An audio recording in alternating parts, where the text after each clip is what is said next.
কেরলে বাংলার পরিযায়ী শ্রমিকের রহস্য মৃত্যু। পরিযায়ী শ্রমিককে পিটিয়ে খুন করা হয়েছে বলে পরিবারের অভিযোগ। মৃত শ্রমিক সুজিত দাস কাকদ্বীপের বাসিন্দা। পরিবারের দাবি 25শে জুলাই পালাক্কাড়ে কাজের জন্য গিয়েছিলেন সুজিত। 27শে জুলাই রাতে রাস্তায় কয়েকজন দুষ্কৃতী তাকে মারধর করে। এই ঘটনায় থানায় অভিযোগ দায়ের হয়েছে। সকাল থেকে লাগাতার বৃষ্টির জেরে জলমগ্ন জলপাইগুড়ির বিভিন্ন এলাকা। জলপাইগুড়ির বিভিন্ন ওয়ার্ড জলমগ্ন হয়ে পড়েছে। পুরো এলাকার বেশিরভাগ রাস্তার উপর দিয়ে জল বইছে।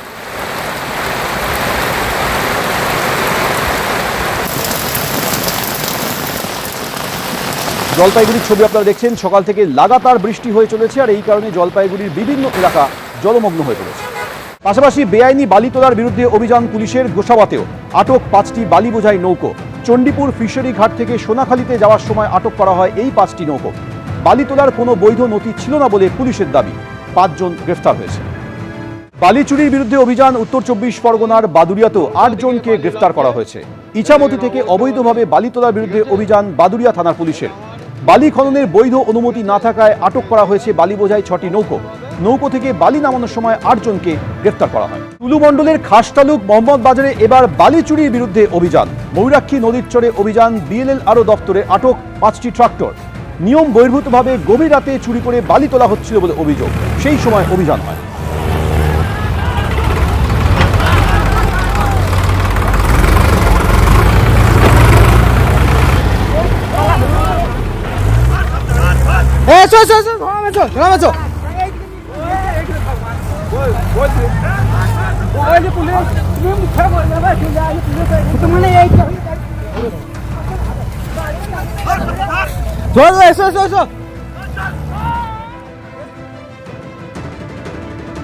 তোলাবাজির অভিযোগে নৈহাটিতে গ্রেফতার বালি মাফিয়া।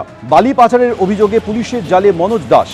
এলাকায় তোলাবাজি এবং বালি পাচারের অভিযোগ রয়েছে তার বিরুদ্ধে। ভোট পরবর্তী অশান্তির ঘটনাতেও অভিযুক্ত এই মনোজ দাস। কেন ধরা হলো?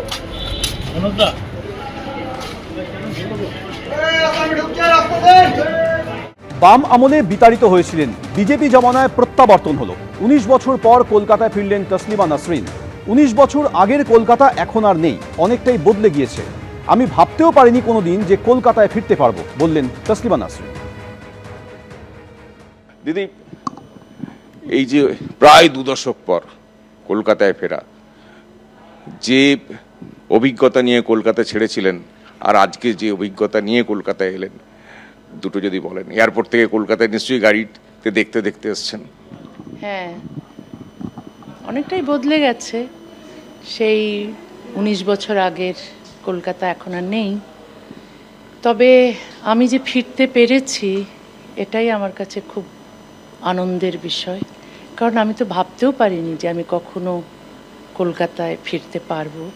তবে এই যে সেকুলার মিশন ট্রাস্টের ওসমান মল্লিক আমাকে আমন্ত্রণ জানিয়েছেন, এখানে আমার কবিতা পাঠ হবে।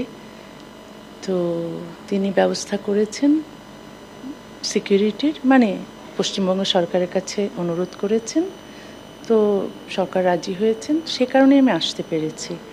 তবে আমি ধন্যবাদ জানাই ওসমান মল্লিককে এবং ধন্যবাদ জানাই, কৃতজ্ঞতা জানাই পশ্চিমবঙ্গ সরকারকে, কারণ আমাকে সিকিউরিটি দিচ্ছেন, সে কারণে আমি আসতে পারছি। আর কলকাতায় এসে খুবই ভালো লাগছে। এককালে তো আমি এখানে ছিলাম, কখনো যে আমাকে চলে যেতে হবে এই প্রগতিশীলদের শহর থেকে, এটা ভাবতে পারিনি। আমি ভেবেছিলাম বাংলাদেশ থেকে আমাকে তাড়িয়ে দিয়েছে, ঠিক আছে, ওটা তো জিহাদিস্তান হয়ে গেছে, ওটা মৌলবাদীদের দেশ হয়ে গেছে, আমাকে তাড়াতেই পারে। তবে মৌলবাদীরা আমার ফাঁসির দাবি করেছিল, কিন্তু সরকার যারা আমার মাথার দাম ঘোষণা করেছিল, যারা অন্যায় করছিল, যারা বাক স্বাধীনতায় বিশ্বাস করে না, মত প্রকাশের অধিকারে বিশ্বাস করে না, তারা তাণ্ডব করছিল দেশ জুড়ে। তো সরকার ওদের পক্ষ নিয়ে আমাকে দেশ থেকে তাড়িয়েছিলেন সেই 32 বছর আগে। কিন্তু কলকাতায় এসে আমি ভেবেছিলাম এখানে তো আর কেউ আমাকে তাড়াবে না, এখানে তো সবাই বাক স্বাধীনতায় বিশ্বাস করে, গণতন্ত্রে বিশ্বাস করে, নারীর অধিকারে বিশ্বাস করে, লেখকের স্বাধীনতায় বিশ্বাস করে, সুতরাং কলকাতা থেকে তো আমাকে কেউ তাড়াবে না। কিন্তু কলকাতা থেকে যখন 19 বছর আগে আমাকে তাড়িয়ে দেওয়া হয়েছিল, আমি বিশ্বাস করতে পারিনি, খুব অবিশ্বাস্য ছিল আমার কাছে। কিন্তু তারপর দেখলাম যে হ্যাঁ, বাংলাদেশের মতোই পশ্চিমবঙ্গ অনেকটা একই রকম, যে একজন লেখককে তাড়িয়ে দিতে পারে। তো ভালো যে আমি ফিরতে পেরেছি। বাংলাদেশে তো ফেরা সম্ভব নয়, এ জীবনে হবেও না। তবে কলকাতা যে সত্যিই প্রগতিশীলদের শহর, এটা যেন আজকে মনে হচ্ছে যে প্রমাণ করেছে, কারণ আমি ফিরতে পেরেছি। এবিপি আনন্দ, এগিয়ে থাকে, এগিয়ে রাখে।